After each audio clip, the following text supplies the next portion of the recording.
So, in this section, we will just explore what is Visual Studio. Actually, this is ID, and not only explore the ID only, we will write some code in Python as we write in a command prompt or command shell of Python in previous session. So, this is actually my Visual Studio code version 1.8 I am using. You can use any one which is available. It's not necessary. So you need to actually first set up a folder. For example, I am going to set up any folder. Let's say I am going to learn Python, and once the folder is set up, so like I would also like, so there is a one file which is PowerPoint file, so it's showing all the files in the folder. तो यहाँ पे ये सारी फाइलें दिखा रहा है folders की। अब आपने यहाँ पे क्या करना है, पाइथन का एक जो है कोड लिखना है। अच्छा, आईडी का फ़ायदा क्या है पहले तो बता दूँ, what is the advantage of ID. Let's say ID का एडवांटेज ये है कि आईडी में हमें बहुत सारी चीज़ें बिल्ट इन मिल जाती हैं। मिसाल के तौर पे मैं चाहता हूँ कि टर्मिनल खुल जाए, ठीक है ना। टर्मिनल इज़ अ कंपाइलर, एक तरह से यहाँ से मैं चला सकता हूँ कमांड प्रॉम्प्ट। मुझे वापस इस प्रॉम्प्ट पे जाने की ज़रूरत नहीं है, जो कि मैं लास्ट स्लाइड प्रीवियस उसमें किया था, तो इसमें ज़रूरत नहीं जाने की। मैं अपने यहाँ से बैठ के कमांड चला लूँगा, ठीक। एक तो मुझे एडवांटेज मिल जाता है। ID basically integrated development environment है।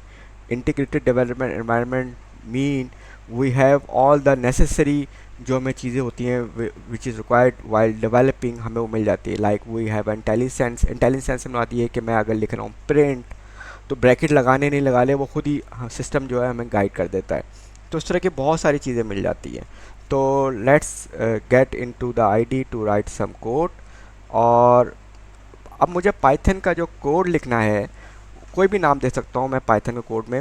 फाइल नेम मेरा कोई भी हो सकता है, but the extension is .py। Like मैं कहता हूँ फर्स्ट, या लेट्स से आई कहता हूँ var.py, ठीक है। ये मेरा .py इज़ मीन कि मैं पाइथन के यहाँ पे कोड लिख रहा हूँ। अब मैं यहाँ पे सिंपल वही करता हूँ, प्रिंट लिखता हूँ, ठीक है। अब मैंने जैसे कहा ना, मैंने ब्रैकेट जैसे स्टार्ट की, ये आईडी का फ़ायदा है, इंटेलिजेंस दे रहा है, वो खुद ब खुद बता रहा है मुझे कि अच्छा जी आप प्रिंट के अंदर इस तरह की कोई चीज़ पास कर सकते हैं, स्ट्रिंग यानी स्ट्रिंग कोई पास कर सकते हैं, ये भी लगा सकते हैं। काफ़ी सारी ऑप्शन देता है, इवन कि ये एग्जाम्पल भी दे रहा है कि आप ऐसा कर सकते हैं। बट मुझे सिंपल प्रिंट लिखना है। प्रिंट के अंदर जो है मुझे लिखना है, अब मैं सिंगल कोट, जैसे ही डबल कोट लगाया तो उसने खुद ही क्लोजिंग ब्रैकेट भी लगा दी, hello fellows. I am not writing hello world, but I am use to write hello. अच्छा, कंट्रोल एस करके मैं इसको सेव कर देता हूँ, ठीक है। और control S is the short की ऑफ सेव, ठीक। तो कंट्रोल एस करके सेव कर सकता हूँ। अच्छा, इसके अलावा कोई भी आप वो ले सकते हैं, नोट पैड प्लस प्लस पर भी काम कर सकते हैं। नोट पैड के अंदर भी ये आप कोड लिख सकते हैं। बट जब फाइल सेव करें तो आप जो है ना .py, जैसा यहाँ पे मैंने किया है, आप py कर दें। py mean Python file. अब मैंने आईडी यहाँ पे अब इसका फ़ायदा क्या है, टर्मिनल टर्मिनल मैंने ओपन किया। टर्मिनल मैंने कहाँ से ओपन किया था, मैं यहाँ गया था और टर्मिनल मैंने इसको क्लिक किया था, एक टर्मिनल ओपन हो गया था, ठीक है। अच्छा, इसमें पावर शेल भी है, जो कि विंडोज़ डेवलपमेंट करते हैं उनको आइडिया है। तो पावर शेल इज़ लाइक कम मतलब एडमिन उसमें टास्क कर सकते हैं। बट अभी हमारा ये टॉपिक नहीं है पावर शेल का, तो we will leave it as just to give you an idea of IDE Visual Studio. तो अब मैं चाहता हूँ कि प्रिंट हो, तो प्रिंट इसको, इस प्रोग्राम को रन करने के लिए मेरे पास एक रिक्वायरमेंट है, वो है कि पाइथन एंड प्रोग्राम नेम, ठीक। तो ये मेरे पास जो है, अब इसको लिखा तो ये प्रिंट हो गया। पाइथन इज़ अ इंटरप्रेटर, और बता रहा है इंटरप्रेटर के उसको आगे उसको फाइल नेम चाहिए, तो ये मैंने फाइल नेम प्रोवाइड की var.py। तो ये पाइथन मैंने लिखा और उसके बाद फाइल नेम दी, और जो भी इसके अंदर था, एक लाइन थी, इसके अंदर एक लाइन एग्जीक्यूट हो गई। अगर इसके अंदर, जैसे मैंने शुरू में कहा था कि अगर 10 लाइनें होती, तो पाइथन जो है ना वो 10-10 लाइनों को एग्जीक्यूट करता बारी बारी, ठीक है, और उन्हें जो है ना वो उनका रिजल्ट दे देता। Let's try it. मैं अपने टर्मिनल पे आया, पाइथन। अच्छा, ये डॉट वार है, ये ज़रूरी नहीं है, आप कंफ्यूज ना हो, क्योंकि मैं ऑलरेडी जो मेरा कोड है वो लर्निंग पाइथन फोल्डर में पड़ा हुआ है। यानी व्हाट आई मीन टू से, मेरा कोड जो है वो डी ड्राइव वार, ये मेरा कोड है पीछे बैकग्राउंड में, और ये यहाँ पे ऑलरेडी पड़ा हुआ है। तो इसलिए जो है ना आपको you don't need to confuse about that. ठीक है, अब मैं इसको एग्जीक्यूट करता हूँ, इस कोड को एंटर मारता हूँ तो ये 4 मरतबा लिखा आ गया, यानी इसने ये 10 लाइनें या 11 लाइनें अपनी एग्जीक्यूट की। डेफिनेटली यहाँ पे कुछ नहीं है तो कुछ भी नहीं होगा, इंटरप्रेटर उसको इग्नोर करेगा, स्पेस लाइन को इग्नोर कर देता है, खाली लाइन को इंटरप्रेटर इग्नोर करता है। और यही ब्यूटी एक इंटरप्रेटर और कंपाइलर की कि वो इस तरह की चीज़ों को देखता है, अदरवाइज तो ये फिर बहुत ज़्यादा लंबा कोड होता है और ये ऑप्टिमाइजेशन में काम आती हैं। तो आई होप कि आपको ये चीज़ भी अंडरस्टैंड हुई होगी कि आईडी में हम काम कैसे करते हैं। अब हम नेक्स्ट अपना जो इम्पोर्टेंट जो टॉपिक्स हैं वेरिएबल्स उनको कवर करेंगे। ओके, सो मैं सारा कोड डिलीट कर देता हूँ because we are talking about variables. अच्छा हाँ, अगर मुझे यहाँ पे कमिट आउट करना है कोई चीज़, कमिट आउट से मुराद ये है कि इसको कंपाइलर इग्नोर कर देगा। जैसे मैं इसको कहता हूँ प्रिंट, एक ही चीज़ और बता देता हूँ थोड़ी सी, प्रिंट मैंने कहा हेलो और ये मैंने कमिट आउट कर दिया। ये कमिट, ये जो 3 सिंगल कोट्स हैं बेसिकली, इसके अंदर जो भी मैं लिख रहा हूँ वो कमिट आउट हो गया। एक कमिट आउट, ये कमिट्स ये हैं और एक कमिट्स होता है इसमें हैश, और hash this is comments line.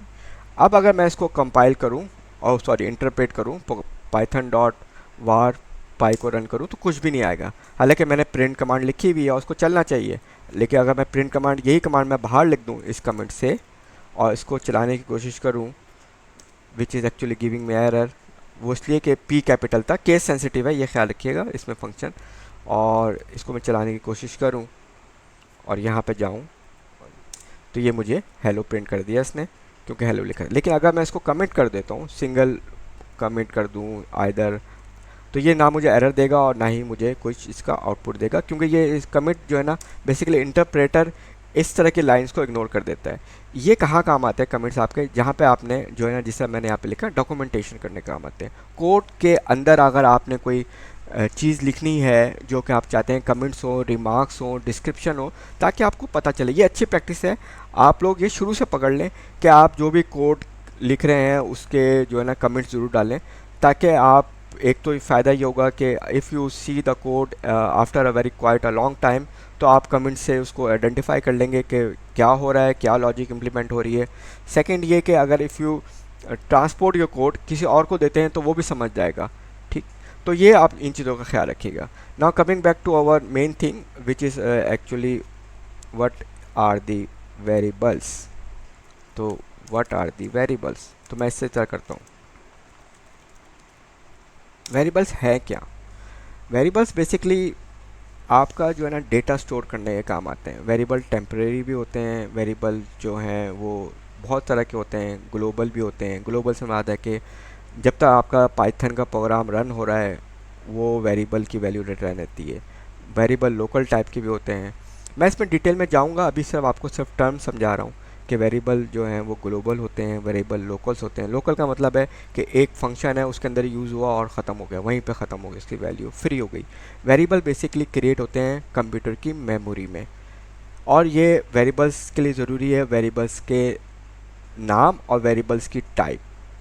ठीक, दो तरह की चीज़ें होती हैं वेरिएबल्स को क्रिएट करते हुए, कि वेरिएबल्स का नाम क्या रखा है आपने और वेरिएबल्स के डेटा टाइप, उसके अंदर किस तरह के डेटा स्टोर हो रहा है वो ऑटोमेटिकली। पाइथन में एक चीज़ अच्छी है, बास लैंग्वेज में जो एज अ सेंटेक्स कह लें या बिल्ट इन होता है, हमें बताना पड़ता है कि मैं इंटीजर टाइप का वेरिएबल ले रहा हूँ या न्यूमेरिक टाइप का लेता हूँ या स्ट्रिंग टाइप लेता हूँ।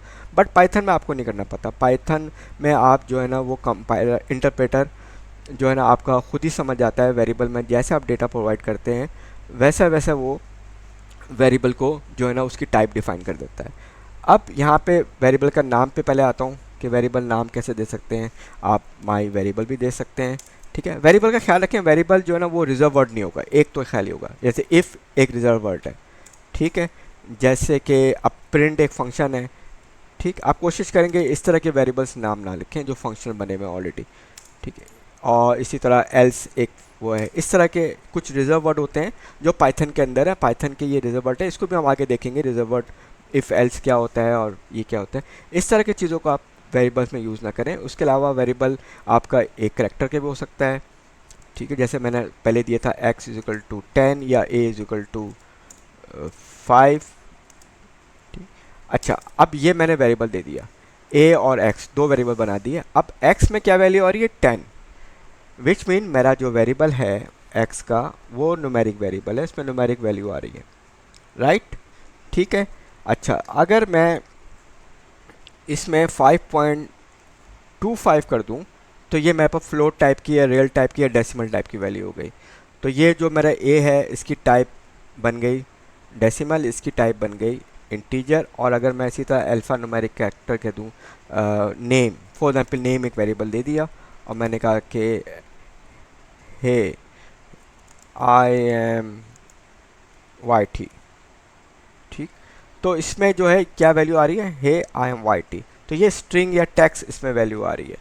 तो अब इसको बारी बारी प्रिंट करके देखते हैं। प्रिंट करते हैं, प्रिंट एक्स।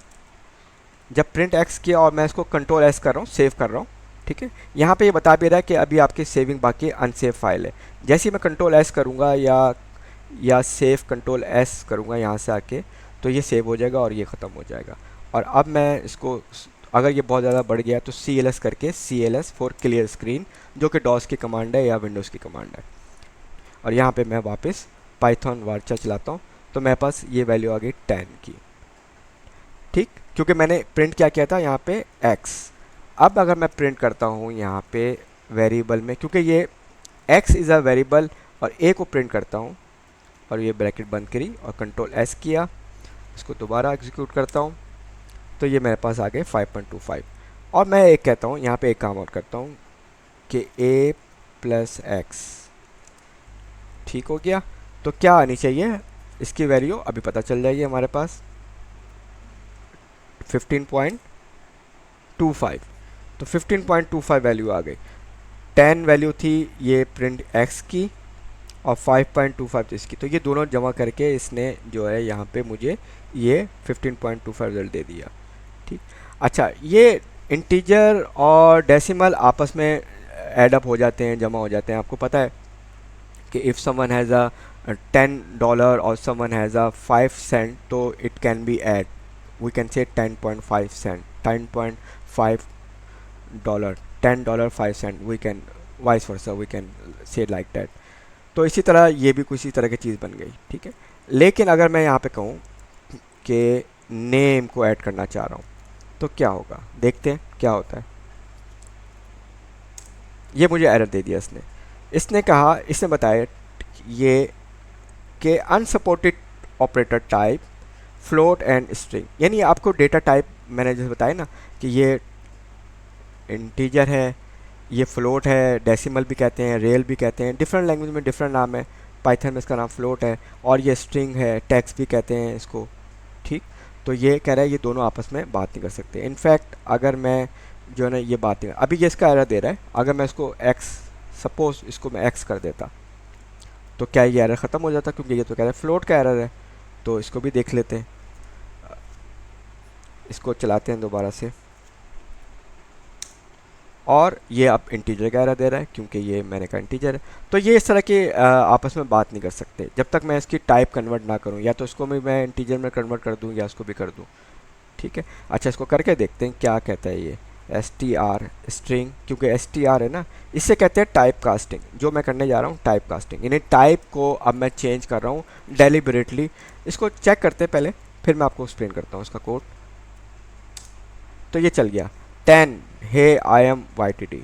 str x की क्या वैल्यू 10, और मैंने कहा ये अब स्ट्रिंग बन गई है, इसको कन्वर्ट कर दो स्ट्रिंग में और इसको प्लस करो उसके साथ, ठीक है। अच्छा, a plus A double A हो जाता है, ख्याल रखिएगा, लेकिन 2 + 2 4 हो जाता है। तो ये कॉन्सेप्ट आपको अगर समझ आ गया है तो हम टाइप्स को और देखेंगे, लेकिन ये बेसिक कॉन्सेप्ट है कि वेरिएबल जो है, बेस टाइप के जो वेरिएबल्स हैं उसमें हमारे पास जो हैं वो इंटीजर, फ्लोट, स्ट्रिंग टाइप्स के वेरिएबल होते हैं। तो इस सेशन को हम यहीं रोकते हैं, अगले सेशन पे फिर हम मूव ऑन करेंगे। ओके जी।